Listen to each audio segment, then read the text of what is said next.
Such was the patriotism that filled the air, capturing the significance of the Consultative Forum on Peaceful Elections, a first in the country meant to seek commitment from all stakeholders in the election to ensure a peaceful vote come 2013.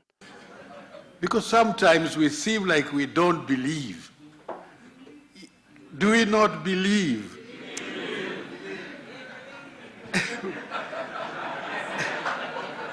A candid President Kibaki who veered off his written speech time and again, urging politicians to shun hate speech, saying Kenyans were more enlightened and will not be misdirected.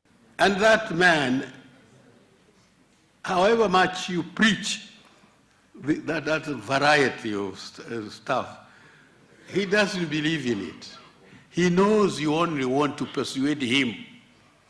So he takes you that way. And actually when he goes to vote, he votes for the fellow he believes, not for you.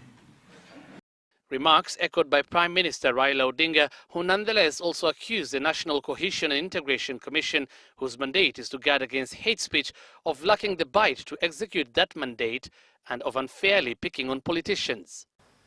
Because politicians fight on the basis with words. Words are the tools that political parties use. So you should not, therefore, try to micromanage politicians and stop them from using words, so long as those words are not inflammatory.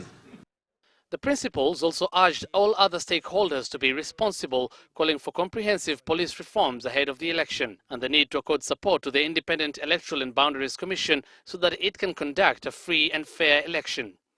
Leader after leader called on stakeholders, including the private sector, to ensure a peaceful vote. The lessons significantly underscore the role that the leadership of this country, including members of parliament, the executive and the judiciary, as well as religious leaders, civil society, and the private sector must play and stand up to be counted, or even better, stand up from the crowd to make peaceful elections happen.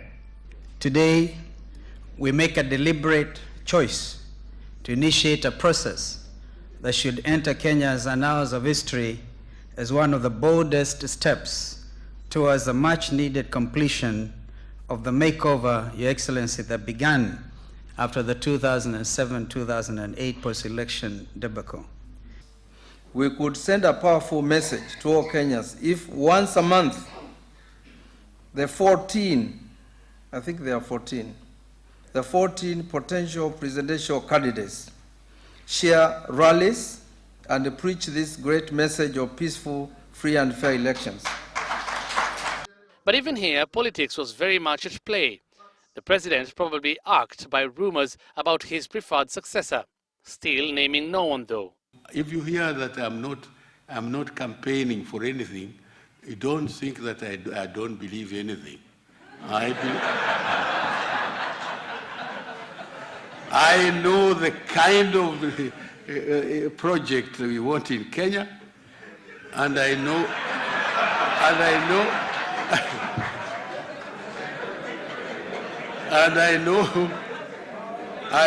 that it doesn't do anybody any good to preach a different thing. The Peace Forum is organized by the Ministry of Justice and the private sector-driven Kenya Daima initiative. Similar forums will be held in all the 47 counties in July before another national peace forum ahead of the elections is held in August this year. In the meantime, MPs here are expected to come up with a communique detailing the roadmap to ensuring a peaceful general election come 2013. Hussein Mohamed, Citizen Weekend in Mombasa County.